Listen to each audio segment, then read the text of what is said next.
Is Bill Butler. I serve as the Vice President for the Bay Planning Coalition, and it is my privilege to welcome our first panel of speakers for our first conversation this morning, Protecting Our Economy Through Shoreline Resiliency.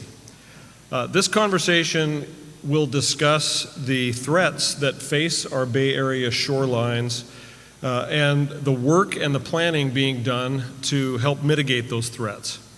The moderator for this morning's panel is Denis Cuff, a longtime reporter and contributor from the Bay Area News Group.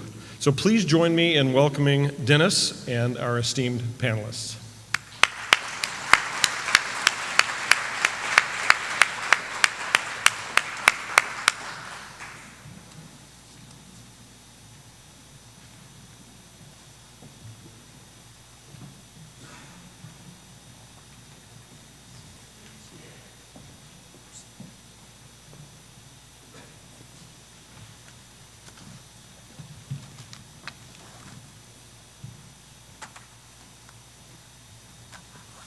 Good morning. Here we are again to discuss a very big effort to protect San Francisco Bay. And you might call this Saving the Bay 3.0, or maybe 4.0. In the 60s, the bay was shrinking and it was being filled for land development. The public demanded to be stopped, and the result was forming BCDC, which had broad powers on shoreline development. About the same time, in the 60s, sewage threatened the bay. It stunk. The Clean Water Act was passed, and massive investments were made in upgrading sewage treatment plants at industries and at cities.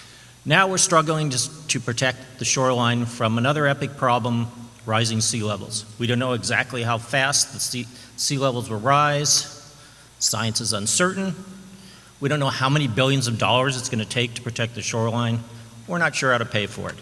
But again, the Bay Area is striving to be a leader in figuring out how to solve a very difficult and expensive problem affecting many areas in the country. The speakers today will address these issues. Starting off, and the format briefly is we'll have talks by each person, and then a roundtable discussion, and then we'll have time for question and answers afterwards. Our first speaker is Sean Randolph, who is the Senior Director for the Bay Area Economic Institute. Sean?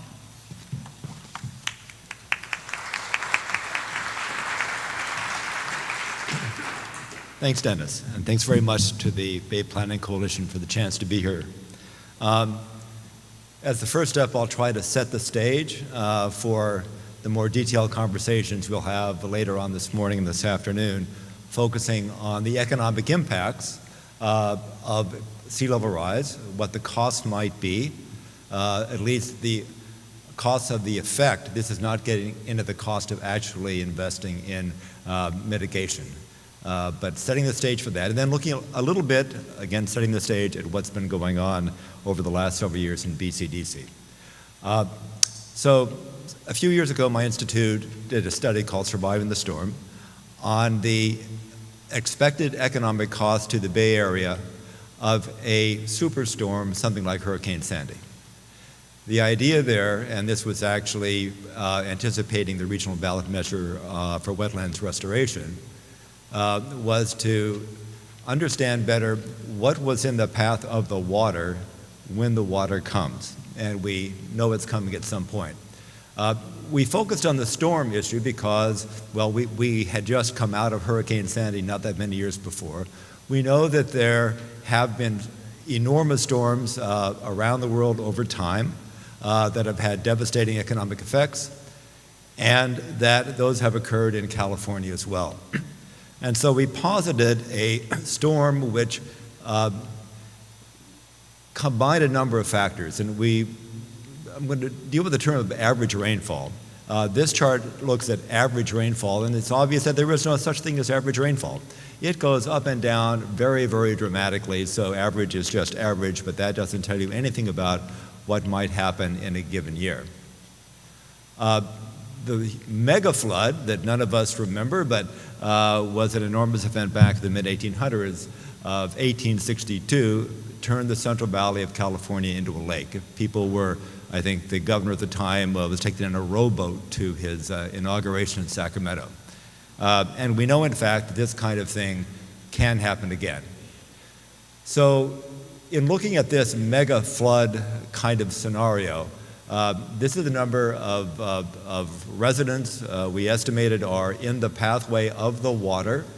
About $46 billion of economic assets are in the way of the water in the event of this enormous storm that we posited. And you can kind of substitute the term storm for sea level rise, but I'll get to that in just a moment. The storm event was based on an atmospheric river. We know what those are all about, but an enormous one coming toward the region, combined with a very high tide, which has been known to happen, and water coming in from the storm through the creeks. And so there's the map of where the water would go. And again, we're just going back and forth somewhat interchangeably here between discussion of what the economic vulnerabilities to a major storm event are and what the economic vulnerabilities are to sea level rise. So you can see in our scenario, we also looked at inland areas which would be subject to a storm. But if you look around the bay, obviously the highest level of vulnerability is in the low-lying areas all around the bay. Especially in the South Bay around Silicon Valley, where parts of it are actually below sea level, and we have enormous economic assets concentrated very, very close to the bay. This is not counting the transportation assets that wrap all around the bay and are vulnerable in other areas. So these are the damages that we estimate. A lot of it is around damage to property, the property that is at risk.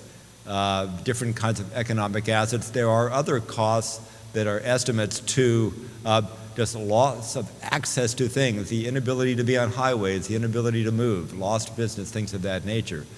But our estimate was, from an event like that, about $10 billion of damage. Now, this isn't a permanent inundation. This is a periodic inundation lasting several days, and the water goes down again.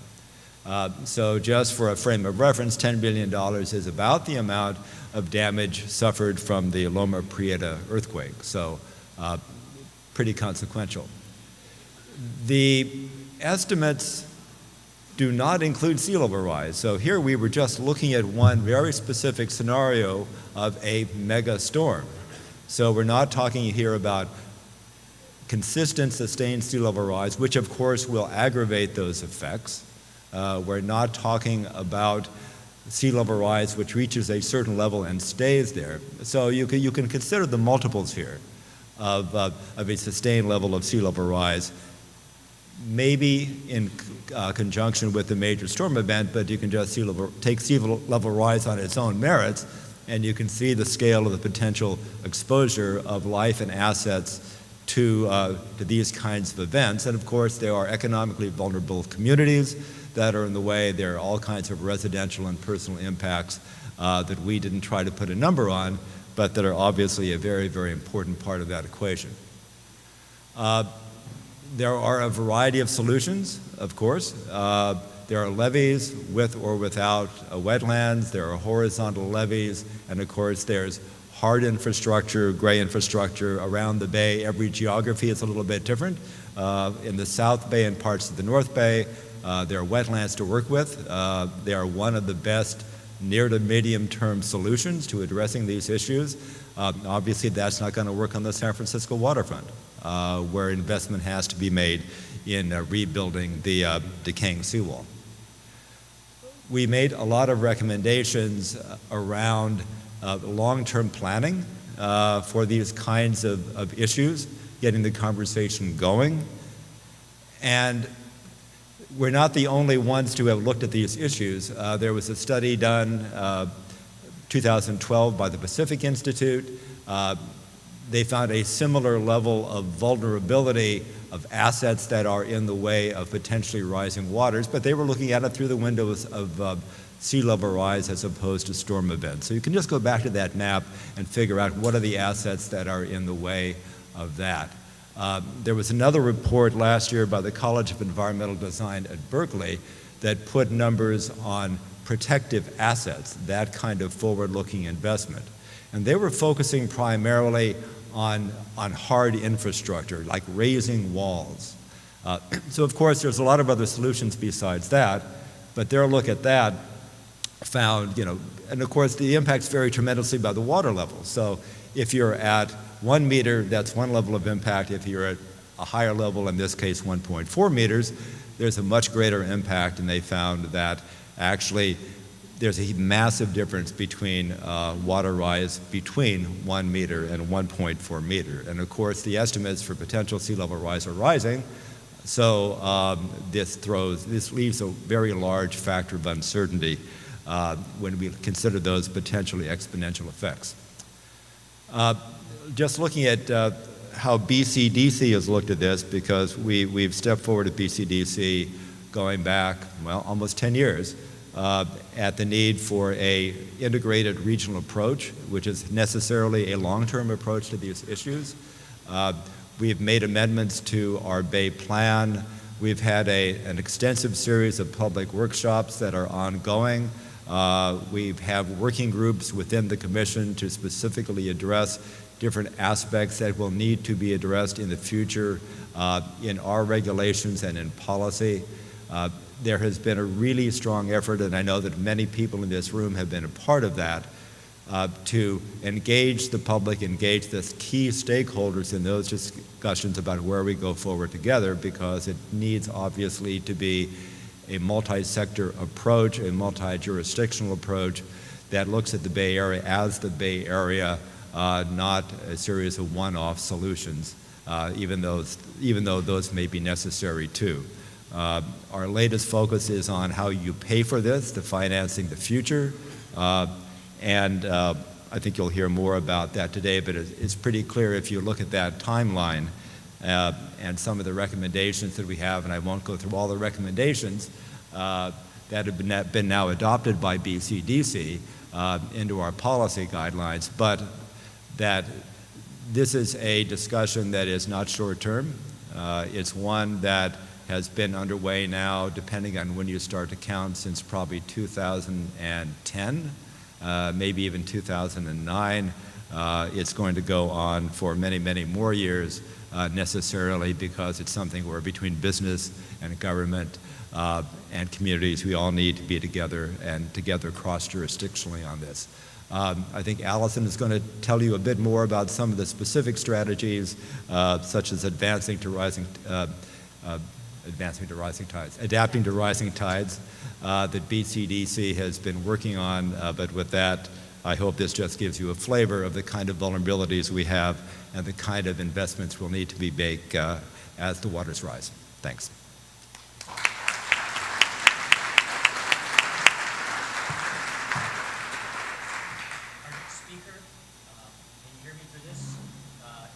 Stacey, Professor of Environmental Engineering at UC Berkeley.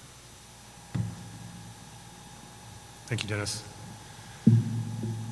Happy to be here this morning, just waiting for slides to load up. Do I have to do anything? Got it, thanks. So we just heard a lot about a singular event and the costs that could emerge from that. What I'm going to spend a few minutes talking about now are analyses that we've been doing over the last few years to try to understand the regional dynamics associated with flooding events. Now we're going to focus on bayfront flooding caused by sea level rise plus tides. Bringing in precipitation and watershed force flooding would be another layer, but what I'm going to show you today are things that just focus on what's coming from the ocean side in terms of the flooding threat. So what we've got is a set of sort of nested calculations where we start from scenarios of sea level rise, combine that with scenarios for the shorelines, defining where we protect and where we don't protect shorelines. From that, on the right side of this slide, you can see resulting inundation maps. Those inundation maps then are fed into models and calculations of infrastructure systems to look at regional response, regional disruption.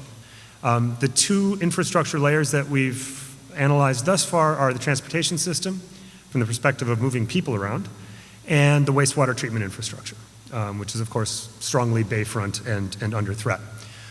What I'm going to do is run very quickly through 3 examples of regional interdependence that emerges from these analyses, and then talk a little bit about decision-making and sort of regional perspective. Excuse me, it's that time of year. So the first of these interdependencies is more of a similarity than an interdependency, where we've taken our maps of inundation, layered them with census data, and from the perspective of demographics and socioeconomic data, define similarities between regions. All this slide is meant to represent, if you look in the upper right, is the idea that you have similarities between communities that are not necessarily geographically proximate.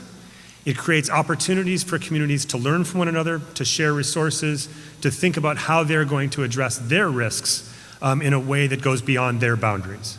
So it's kind of a regional perspective on how we're all in this together, more than an actual interdependency like we'll see in the next couple examples. This is one that brings the transportation infrastructure into play. What we've done here is we've created a particular future scenario where we consider shorelines to be protected except along the Berkeley waterfront. Oh, I'm good, thank you. I didn't want to pull a Marco Rubio. So, too late for that. So here we create a scenario, we've protected all of our shorelines except the Berkeley waterfront, just as an artificial scenario to illustrate regional interdependency. And so now we place sea level rise on it. The Berkeley waterfront, I-80, becomes intermittently flooded, reducing the capacity of that transportation corridor. The heat map on the transportation system that I hope you can make out illustrates the regional response, with congestion increasing by a factor of 2 out in the 680 corridor through Walnut Creek, to the North Bay through Vallejo, and to Marin along Highway 101. Essentially, it's a deflection of all of that traffic. It's what we would all expect. Here we're quantifying that effect. And what it demonstrates is that communities that themselves don't feel a direct vulnerability to sea level rise do have a vulnerability depending on what those bayfront shorelines, how they're protected, how they're maintained. So Walnut Creek should care about what Berkeley does with its waterfront, is sort of the short moral of the story.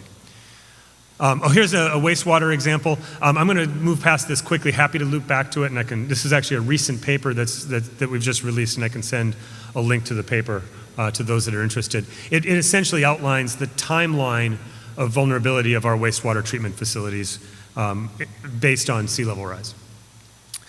All right, the third interdependency is more of a direct interdependency, where we say, suppose that one locality, in this case we're using counties simply because it gave us a manageable number to deal with, so 9 counties. Suppose that a county takes action to protect its shoreline and other counties don't. That gives us a number of on-off switches, and we can look at how the action of County A affects conditions in counties B, C, D, and so on. And so this just is my slide to introduce it. The result is captured here, where we look at for 4 different levels of sea level rise, from current conditions to 50 centimeters, 100 centimeters, and 150 centimeters. The arrows, if you can make them out, they taper from the county that is taking action to protect its shoreline to the county that feels the impact. And so an arrow pointing from, say, Alameda County to Santa Clara County suggests that if Alameda County armors its shorelines and raises its levees, it makes flooding conditions worse in Santa Clara County. By how much? It might be 5 to 10 centimeters, but what we're trying to capture here is the direction of effect so that we can understand the interactions. And what you can see emerging here is that as we go from 50 centimeters to 100 centimeters, the middle 2 panels, these sort of sub-regional interactions get stronger, right? Within South Bay, within North Bay. And then it's at fairly extreme sea levels, 1.5 meters, where you start to get full regional interactions emerge, where North Bay and South Bay start to interact. And actions that you take in North Bay change conditions in South Bay. The physics behind that relates to how the tides are sloshing around in the bay. And I'm happy to talk more get into the weeds with anybody that wants to on that. But essentially what we're looking at here is what's the peak water level due to sea level rise plus the tides, and then the shoreline actions modify the tidal component of that. I don't have my summary slide, so let me just back up for a moment. So we have these three interdependencies that push towards either regional sharing of information, thinking collectively about action, but obviously, as many of you could come up with a number of examples of why that is hard to do, there's a lot of pressure towards local decision making and more individual actions.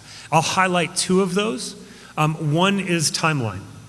Different components of the bay shoreline, different communities feel the threat at different times in the future. If a community doesn't feel the threat for, say, several decades, why should they enter into discussions today about the regional shorelines? And so there's this different runway for different communities, and this graphic is meant to illustrate that. It's hard without pointing to it to walk through it. But the idea is that Foster City feels the immediate threat. A community like Alameda feels a more gradually developing threat. And that difference in timeline makes for different impetus for action. And so that's one potential barrier to a regional approach. The other is about disparities in resources and the ability to invest. And the upper right here shows the Canal District of San Rafael under a scenario of 1 meter of sea level rise.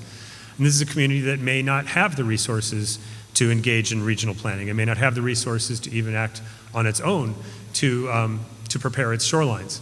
So this difference in the available resources to commit to this is something else that provides a barrier to regional action. A potential opportunity here, Highway 101 runs right through that flooded district. So that story I was telling about I-80 through Berkeley holds here as well. And any communities that rely on Highway 101 as a commute corridor should care about what the Canal District's future looks like. So what are the impacts of these individual local decisions, right? If that's kind of the direction that tends to be pursued, what are the risks of that? So if a community is facing the threat of flooding, slowly rising sea levels, and they're sitting behind a shoreline like this one, I think this is from the Delta, but it could be Foster City, it could be El Viso. It's an existing quasi-earthen engineered levee. If you act based on local needs and a relatively near-term consideration, the rational decision is to raise that levee a little bit, right? You take an approach that allows you to continue to keep your infrastructure that sits behind that levee in place, and gradually that levee rises. Well, what that leads to is a cross-section that might look like this, where you have a levee and a seawall on one side, a levee on the other, and the land is now sitting below water level. This is New Orleans, but it could easily be a path for bayfront communities here. If we incrementally raise our levees, we will be living behind an engineered constructed structure, even if it has a wetland component to it, and sitting then below water level. Well, that leads to the need for additional infrastructure. This is the pumping infrastructure that exists in New Orleans to keep stormwater out, to keep the streets dry, and hopefully keep up with failures, but of course, there's always the risk of catastrophic failure. When you look at New Orleans and Katrina, you say, well, of course there was the risk of disaster. There was, the community was below water level, there was this risk, and yet the path dependency of incremental local decisions could place large swaths of our region on a similar trajectory. So then a question that I would pose is how can, as a region, there be an incentive system or a set of constraints that would lead local decisions to get us to a more resilient future, that would allow us to think differently about the infrastructure that we're trying to protect and the infrastructure that we're placing there to protect it. And I'll leave that thought. Thank you.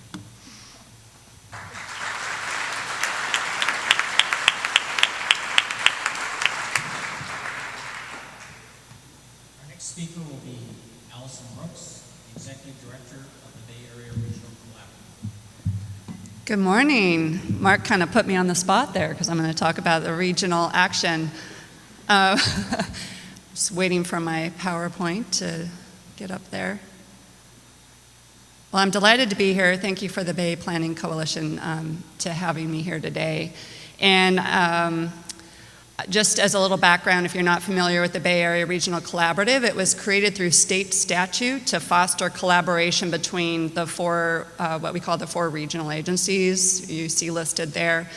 But I will just, I think to be clear, collaboration is going to be essential for us as a region to solve this problem we're talking about today. And it's collaboration beyond these four regional agencies, which my charge is to help them coordinate them, and we're mostly working on climate change issues, both adaptation and mitigation. But I think what you're hearing and what you'll hear from Amanda talking in more detail about one specific project is we need to be working together across sectors, across disciplines, to move from the research, which, the phenomenal research that Mark and others are doing to help us understand this issue, to this pivot we need to make as a region and in localities to begin to implement the strategies to help us address this.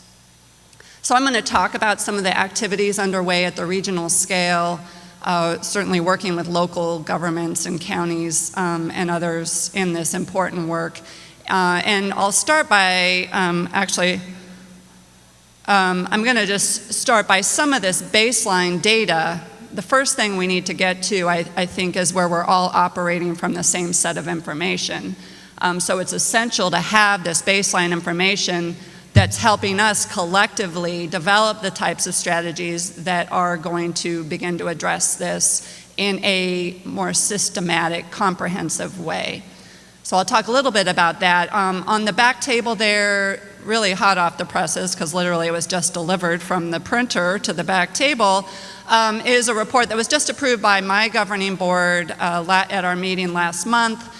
And this was really a way to capture a lot of the work that's already been underway and provide some case studies about how these issues are playing out in specific places around the region, and how we as a region and the four agencies, BCDC, Metropolitan Transportation Commission, the Association of Bay Area Governments, and the Bay Area Air Quality Management District, are seeing their role moving forward in beginning to implement these strategies at the regional scale. So I encourage you to grab a copy on the back table and feel free to reach out to me with any comments you may have. But it involves 6 action areas that we can begin to take to address this issue. A big one being who's in charge, how are we working together to develop this framework for addressing what Mark's talking about, localities moving forward out of a sense of urgency to protect their assets and their citizens, while also recognizing that what happens in one place has an impact on another, and how as a region are we going to navigate that very tricky space as we're moving forward. And also recognizing that these are hugely expensive, in some instances, regional endeavors that we need to be taking on, and how are we going to raise the resources to begin to take those on in a systematic way. So we have completed some mapping, so we have a sense of what gets wet when. We've done an entire mapping around the shoreline. BCDC was the lead on this, working with MTC. AECOM was the consultant, so that's available. And it's just an example of this regional scale analysis that has been occurring, that's helping us get our arms around the issue and begin to pivot into this governance implementation conversation that, this conversation is going to evolve, and every year we meet, or we're going to have more and more information about how we move this forward. Of course, BCDC is adapting to we're having a hard time saying that. Adapting to Rising Tides program is a critical component of developing strategies. We have a project underway funded through Caltrans and the Bay Area Toll Authority that is doing a regional scale vulnerability analysis, which I'll talk about more in a minute. And of course, you're going to hear from Amanda Browne-Stevens, who has been the managing director for the Resilient by Design project, which this initial very quick phase, it will be concluding this next week. So with Art Bay Area, this is essentially taking all the great work that's already been happening, so the vulnerability assessments that have occurred in San Mateo and Marin, the work that BCDC has done in Contra Costa County and Alameda, the work that's been done in Silicon Valley. So recognizing all that, but bringing it all together, and also really starting to recognize what those regional assets are that are essential. So along the lines of what Mark was talking about with Highway 101, or some of the, the BART system, our transportation system being a linchpin for how we all get around and move around the region, how are we recognizing those critical regional assets and beginning to prioritize how we're going to start to implement the strategies to protect those. So that work is underway. Any of you can participate in that, and you can follow up or connect with BCDC. There's a regional working group. This initial project will conclude in June 2019, but of course, this work is never ending, so we're always going to be evolving this work. I also wanted that adapting to rising tides work, and the expectation of Caltrans is that analysis and that work will fit into the next sustainable community strategy, or what we call Plan Bay Area. So you may be familiar that MTCA-BAG are now doing some scenario planning, thinking about certain scenarios, and that's called Horizon. That work will segue into the next Plan Bay Area 2050. Resilience, and this is something I've been really working hard on, is making sure that resilience is becoming a core and fundamental part of our sustainable planning as a region. So the critical work that BCDC is undertaking, fitting that in, and how are we starting to recognize that when we're planning for growth and where we're going to put growth and where we're investing in our transportation infrastructure, we need to understand where those investments are happening, where we're vulnerable, and making the appropriate adjustments in the kinds of development or building types or approaches we're taking in those places.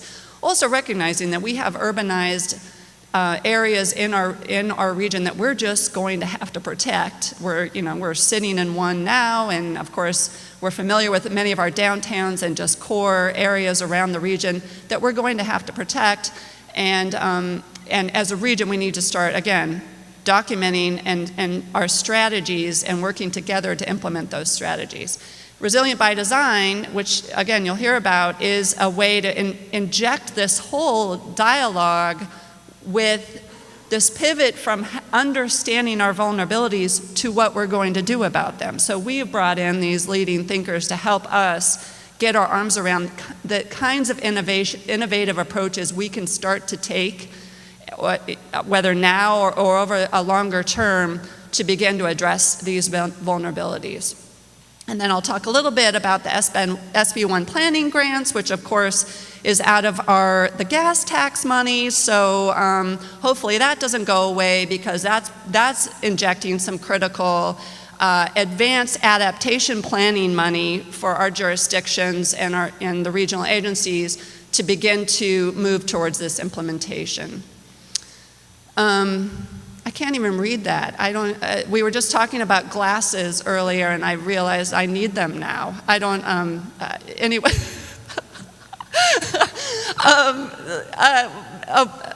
What does that say?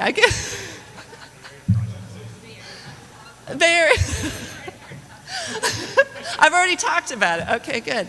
I know what that is now. The Sp1 Planning Grants. So we do have some that MTC-ABAG and working with BCDC are working on right now.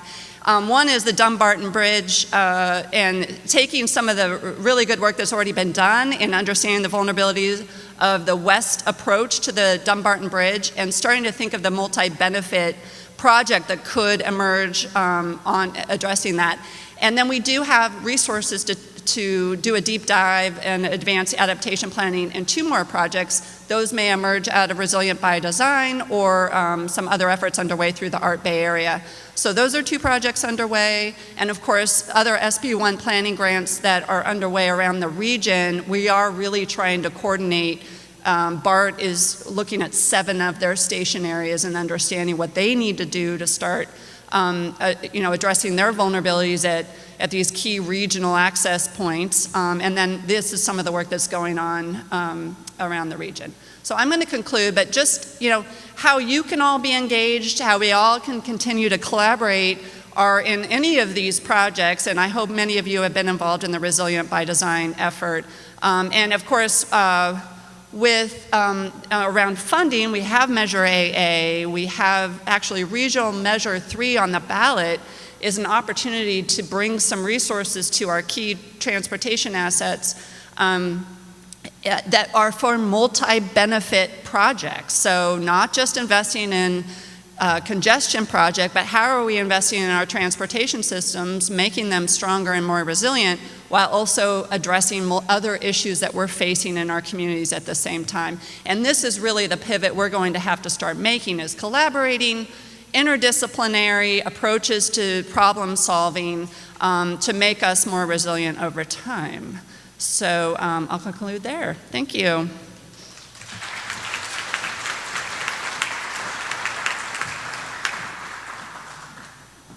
Thank you, Allison. And our next speaker is Amanda Browne Stevens, the Managing Director of Resilient by Design. Hi, everyone. Thanks so much for having me here. I'm really excited to talk about this project. Okay, great. So Resilient by Design is a year-long design challenge, bringing together teams of landscape architects, engineers, ecologists, and more together with local community organizations, community leaders, regional leaders, and others.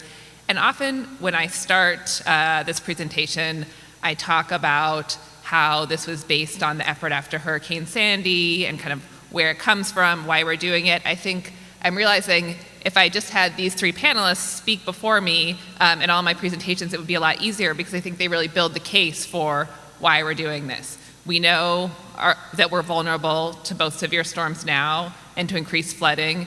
We know that we don't have enough regional collaboration, and that if we look at individual solutions, both landowners, ports, airports, cities on their own, we're not going to come up with a solution that actually protects us all.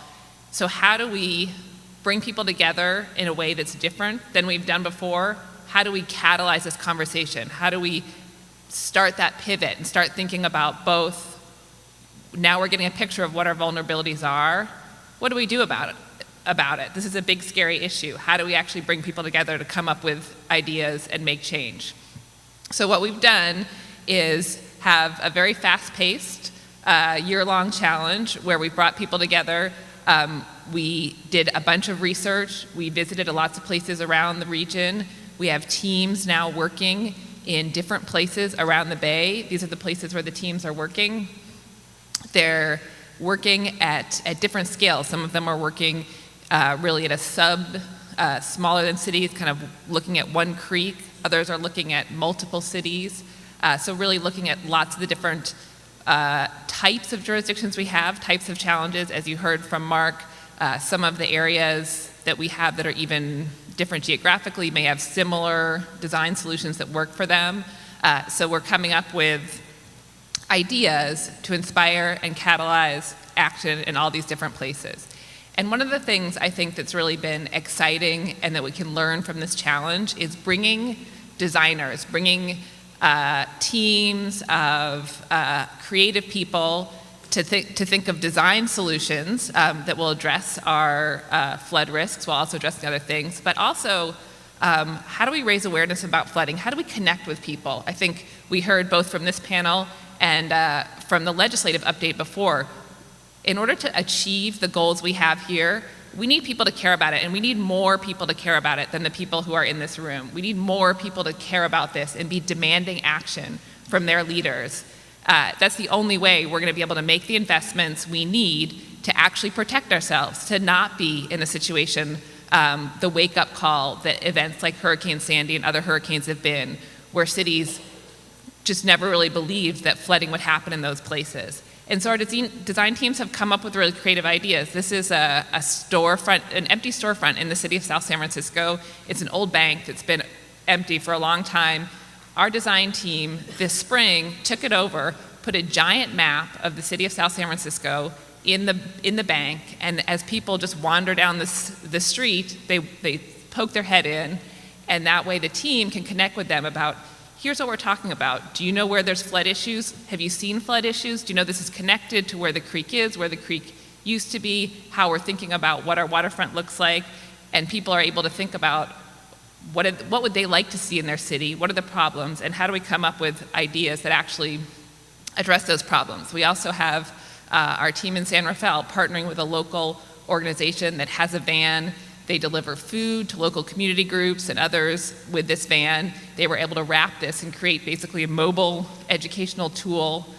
We have another one. This is in along the South Bay. They created what they call the Sponge Hub, really based on this idea of wetlands as sponges, teaching people about how restoration and how wetlands actually both protect and restore our bay, create wildlife habitat, and also actually protect us from flooding.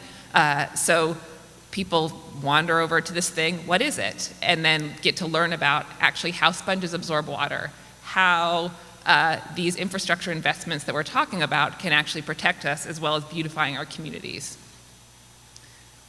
And then as we've done this education and outreach, our design teams have also been tasked with working with local community members, community leaders, elected officials and others to design solutions that address flood issues and sea level rise while also addressing other issues that are top of mind today. There's a lot of concerns people have, and any investment we make, any infrastructure investment in others, needs to really address lots of issues. That way more people care about, and as we're thinking about these huge financial commitments, we're actually able to address these multiple issues together.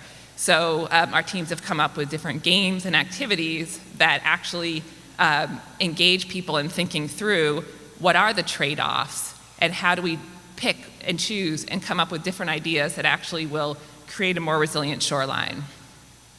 I also wanted to just mention the youth engagement part that's been a big part of this challenge.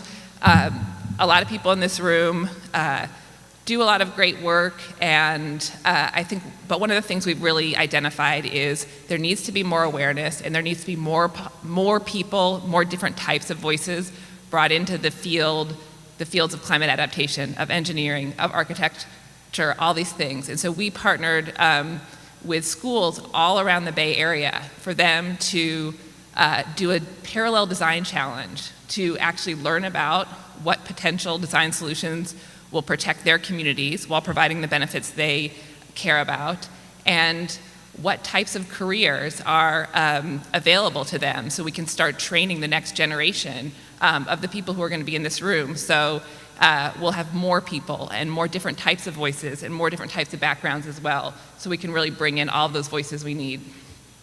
And then here I'm just going to have really quickly a preview of some of the designs. So we are actually 1 week away from the culmination of this design challenge.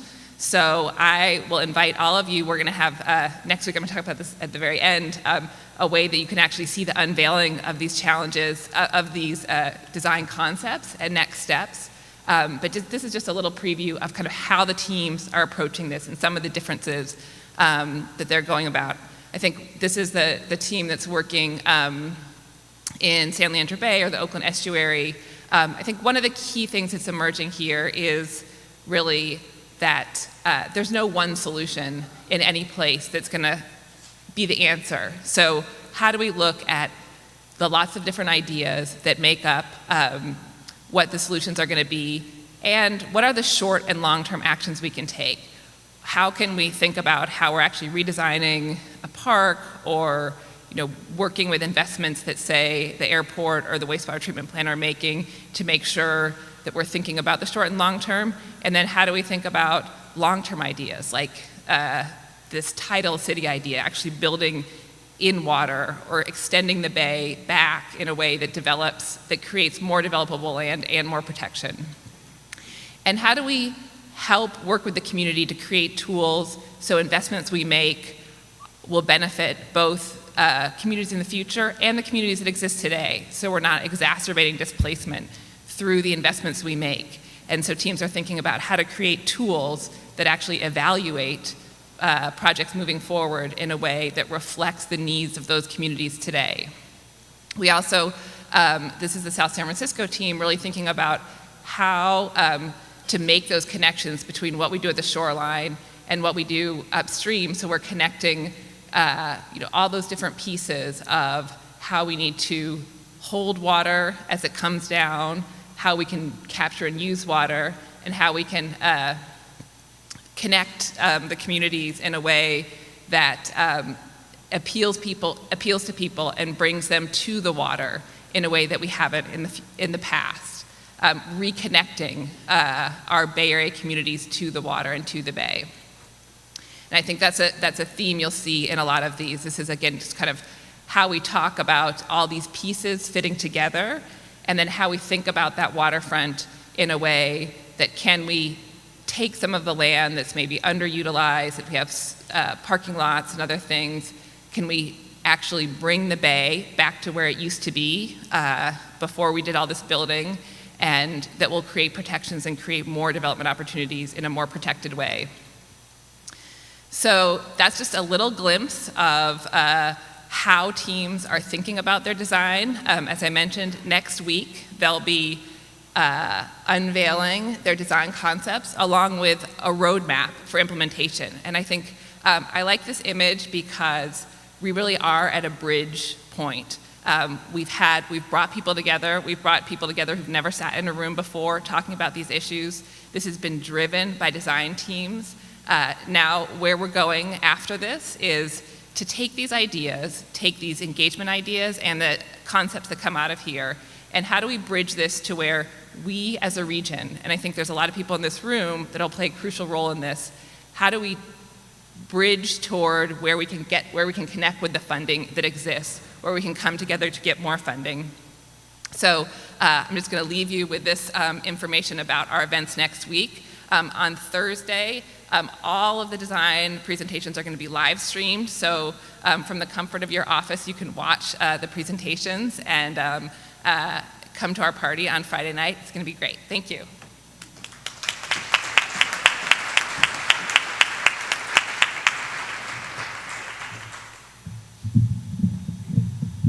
Thank you, Amanda. Wanted to enter a part where we have some. Oh yes, please pass the mics around, because this is the informal discussion between the panel members. One good starting point that Mark shed some light on when he raised the issue that there's going to be very different sense of urgency and financial ability to pay among some of the areas around the Bay that are at risk. And I'm interested to hear what kind of ideas the panelists might have on what do you do if you have a community like, say, San Francisco that's got a big stake, more dollars, and then maybe you have a San Rafael, I think, which doesn't have or a Richmond that that is at risk but doesn't have as much money readily available. How do we address this? Let's just go around. And I think you have to keep it pretty close to your face so people can hear. Okay. Well, I think this is coming up actually very recently that we've been talking with the city of Vallejo, who, as some may be familiar, is turning the corner coming out of bankruptcy. They don't even have a long-range planner on staff. They have very little capacity to go after the grants, to even manage a grant and to drive some of these ideas forward. So I think as regional agencies and other partners around the table, this notion of lifting all boats or leveling the playing field and making sure that we are all in the same bay, so we rely on our neighbors to have the capacity to tackle this issue. So we will have to think about revenue sharing or how we're prioritizing putting resources in the hands of the communities and jurisdictions that aren't at the same level as the city of San Francisco, for example, or lack the ability to raise the revenue to address some of these issues. I'd say that there's no substitute for public funds, and it's terrific that we have multi-jurisdictional assets such as are available for wetlands restoration around the Bay. So I think having a regional approach and regional funding mechanisms is extremely important. But I'd say on the question of how do you pay for it, we have to be creative and don't entirely rule out the possibility that there could be private funding available for these kinds of things too. There's in fact a lot of private capital out there looking for investment in various kinds of assets, including social infrastructure, that under a variety of creative arrangements incentivizes them to do this. So just one small example, this may or may not be the right candidate, but Highway 37 in the North Bay, most of us have been on that, a vital connector between the East Bay 80 and 101. Not a lot of good alternatives to it. We don't have to speculate about it being underwater. It's been underwater for several weeks last winter in the big storm. So that's with us right now, and there are multiple options about how you fix that. There are 3 different segments. Each have different characteristics, but there is a private sector proposal to actually rebuild that. And you have to decide in any rebuilding plan, do you want a barrier? There's a lot of stuff behind that. Do you want the water to flow through freely? But the sea level rise is a necessary part of the considerations for the design, and there are private parties that are willing to make that investment. So I think we have to open up the conversation to multiple sources, even if a jurisdiction, or in this case, multiple jurisdictions, may not have the money in the bank. That's an option. And the other thing is SB1, they're going to have to put money together for that rebuild from multiple sources. And if the SB1 money isn't there, they're not going to have enough money to do it. So that kind of state-level public funding is really, really important. Yeah, so echoing the themes from my presentation, I think going from local to regional requires an understanding of the regional interdependencies and interactions. And if we build on the Vallejo example, it's building this regional awareness of the fact that the Vallejo shoreline affects more than those people getting their ankles wet in Vallejo. There's a wastewater treatment facility right by the Napa River. It's a transportation hub crossroads between I-80, Highway 37. If you lose one of the off-ramps from I-80 in Vallejo, it will affect the whole I-80 corridor. And so this idea that Vallejo, that other communities may just say, well, Vallejo will figure it out, it discounts the fact that these other communities should be interested in that solution and should be interested in investing time, resources, whatever it takes, in order to build a more robust system regionally. I think the one piece I'll add is that often there are resources that are regional pots of funding that communities compete for. And I think one of the challenges in communities that have less resources is that they're not aware or don't have the advocates or don't have the tools to do that. One of our design teams actually is taking a somewhat different approach than kind of the traditional design approach. They actually developed a curriculum based on permaculture curriculum that this team has worked on, with the idea being they're working in Marin City in an area that's actually has experienced flooding for the last 75 years. Now that it's affecting other parts of Marin, more people care about it. But what they're doing is educating people about both what are potential design solutions, especially nature-based design solutions that'll help reduce the flood risk in their community, and also how to advocate for resources to come in and address those, how to be spokespeople for their own community. They had a final event last week where they had a number of the Marin County supervisors, lots of people interested and involved, and in the end, having those local advocates to be out there bringing attention to what the challenges are will really help, I think, with that, making sure that that we really are investing in the places that need it most, in areas that are most vulnerable.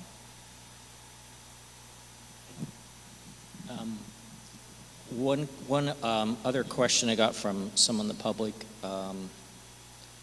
is along the line of, have we reached the limit of local control in managing the shorelines vulnerable to rising sea levels? Should building in areas vulnerable to be floods along the bay be banned? Should building be banned in areas that are along the shoreline that are vulnerable to flooding? Should I start? So I think one of the things that I've certainly learned in this process is that what is vulnerable to flooding is not so straightforward. So I think that it really is a more nuanced approach. How do we make sure that all investments that are happening throughout the bay, both right along the shoreline and further in, are taking into account climate adaptation, resilience? We're making huge investments. If RM3 passes, that's billions of dollars that are going to go into our transportation infrastructure. We have Measure AA money. We have all these funds, even though we always need more, that are going to go in. We really want to make sure that we're not setting ourselves up for, in 20 years or 10 years or 5 years, wishing that we had thought through more carefully how these investments happen. So I think it's more nuanced than banning, but we need to think smartly about how we invest in a way that will protect any new investments, that will make sure new investments protect as much as possible what's already there, and that also don't preclude, kind of as Mark mentioned, what may happen in the future as sea levels rise, as subsidence happens, as kind of all of these slow-moving disasters get closer. Yeah, I like the idea of building smarter.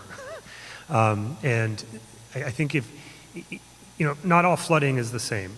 And I mean, water is water, but you can have bayfront flooding due to tides. You can have groundwater flooding because of rising groundwater tables. You can have stormwater-induced flooding. You can have infrastructure failure-induced flooding. And so to simply say, ban anything in a flood zone is sort of overly simplifying the set of solutions. And I think if we instead think about the infrastructure function that we're trying to preserve and where we're trying to place it, other solutions are likely to emerge.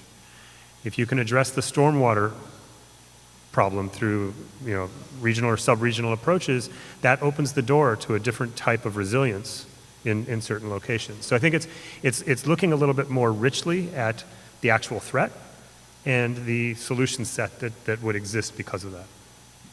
Yeah, I agree with Amanda and Mark that if you think back about those maps we put up earlier about where water could go or would go absent any other intervention over time, it's going to go a lot of places, and there's no way to say we're not going to build in a large part of the Bay Area. We're a dense urban area, one of the most dense areas actually in the U.S. Most of our assets are actually pretty low-lying around the Bay, so we can't say we're not going to build there, but a lot of it does have to do with the design. Already when BCDC considers permit applications, you have to tell us, well, if this is going to be a long-lived asset, how are you planning for sea level rise? And maybe people are raising the elevation of the property by adding 3 feet of dirt, whatever. Maybe there's a levee. Maybe you can design a building so it's resistant to the effects of periodic flooding because it's raised above the ground, maybe on stilts. There's a lot of design elements you can build into a structure to ensure its longer-term resilience.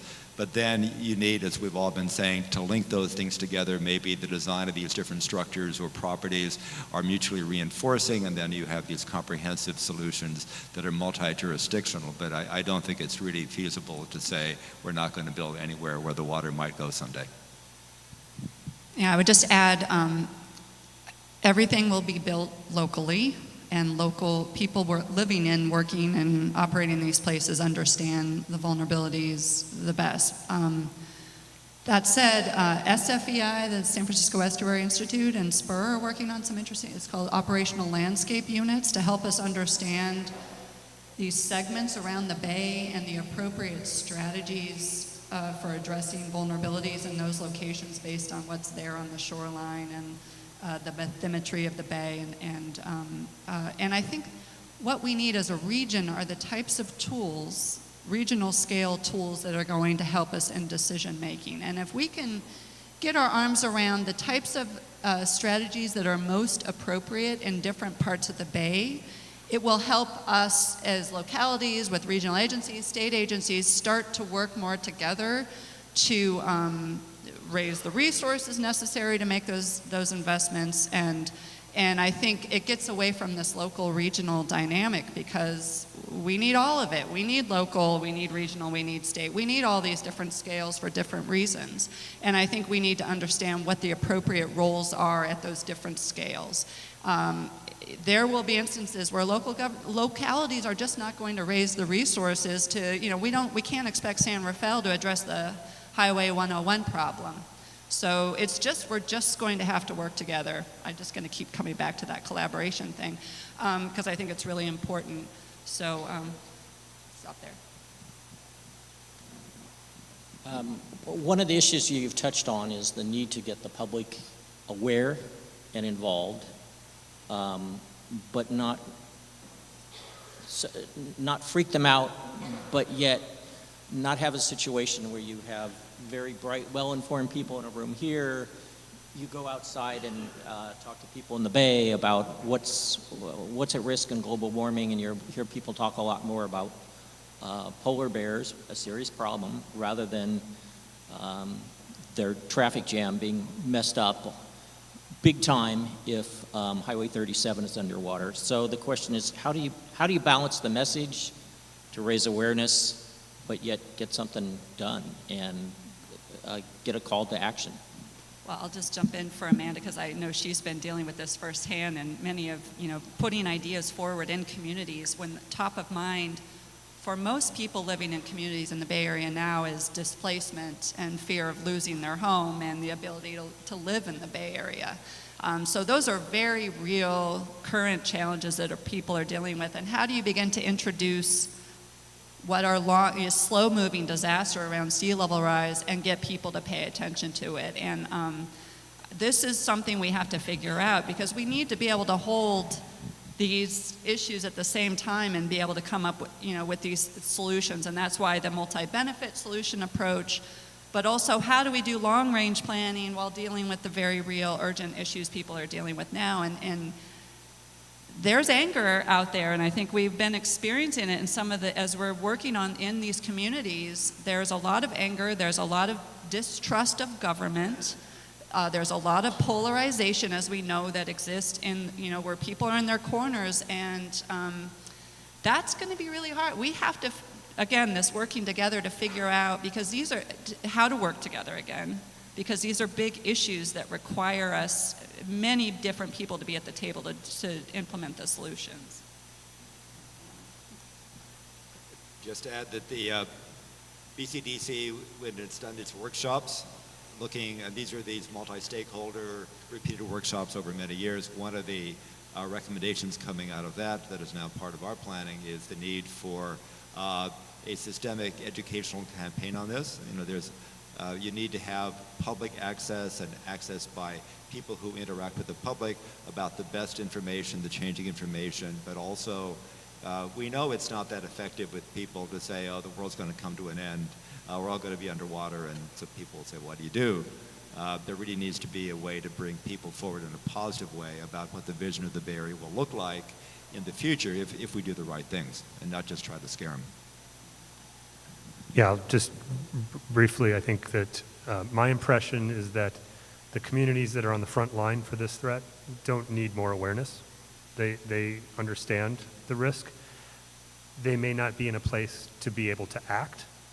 And so the need for awareness is really broader. And it's for those communities that aren't on the front line, understanding why they have vulnerabilities due to what's happening at the bayfront. And if that awareness starts to build, then you can build more resources into it as a region that can also help those communities where it takes resources to get resources, and they can't get over that first hurdle.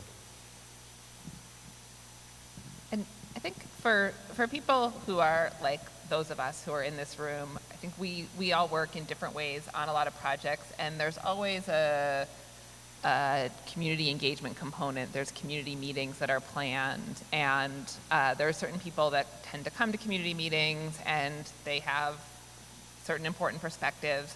But we all know that that's not the way to reach a broad group of people. So one thing that I think is really important to think about and continue to really get better at is how we actually connect with people and how we build that into projects, and how we build it into projects even in ways that may feel like it's creating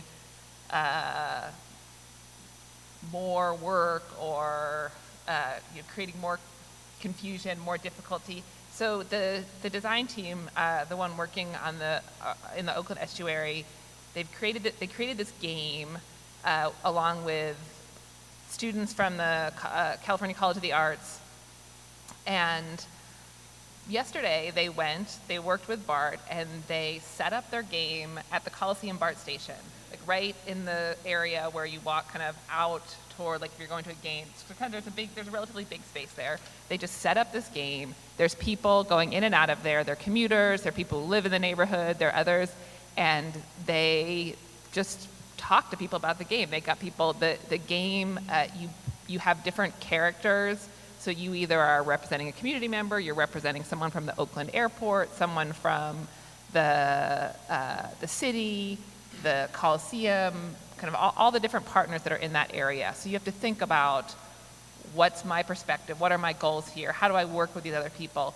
And they, got a chance to talk to people that really don't necessarily even know that there is flood risk at in that Coliseum area, much less what to do about it. And so it may feel like, why are we doing this? This isn't directly leading to the next step in my project, but at the same time, it really does raise an awareness, and I think a really important way for the long term.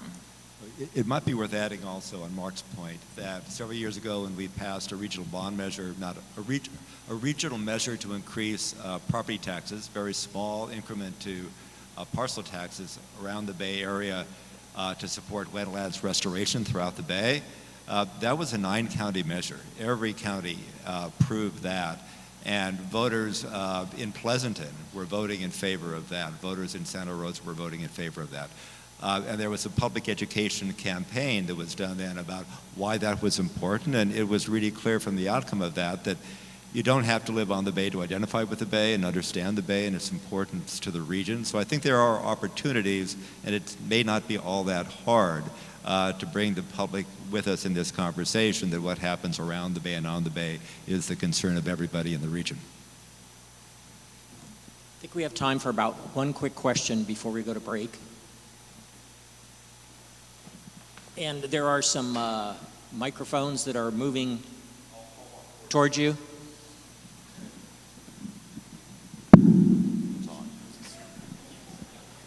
Just your name.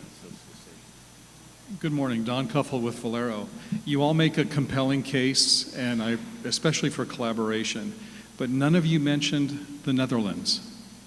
This is a country where half the people live below sea level safely, their infrastructure is protected, and they protect the environment. So there might be some solutions that could be adapted to our setting, and I would hope that we're not starting with a blank piece of paper. The other part of collaboration has to be legislative. Because even if you found a solution that's technically feasible and you had the funding, you probably can't build it because of CEQA, the California Environmental Quality Act, for those of you who don't know what CEQA is. So we need legislative remedies as well as technical remedies and funding remedies. And I don't know if there's a pathway through that or if the decision makers are considering that. Go ahead, take a quick crack. The Dutch are very much involved in Resilient by Design, and I had the opportunity to go to the Netherlands last year. So we are, in fact, I bet there's some Dutch in the room here too. So they are very much a part of the solutions and strategies that we're working on. What we've heard from the Dutch advocates that have been, or engineers that have been part of this is they're often surprised by sort of our decision-making process and how we weigh risks. And they'll look at something and say, obviously, here's a flood risk and here's a solution, so why aren't you doing it? And we're kind of like, well, we have to bring people together and we have these other things. And so I think they're often surprised by the lack of really strong leadership by kind of consistent elected officials and others to say, here's a huge problem that means we're going to be flooded. Why are we not all just making the investments we need? So it's a helpful reflection. Yeah, the Dutch are centuries ahead of us on this, right? Culturally, over centuries they've been living with that threat, and the whole country was created out of that threat. But the second part of your comment sort of points to the challenge, because our social constructs, whether legislative, social, political, et cetera, are different than in the Netherlands. And while similar engineering solutions may exist, they may not be implementable. I'll just say, yes, CEQA is an issue for everything. Okay, thank you to our excellent panel. And we're going to be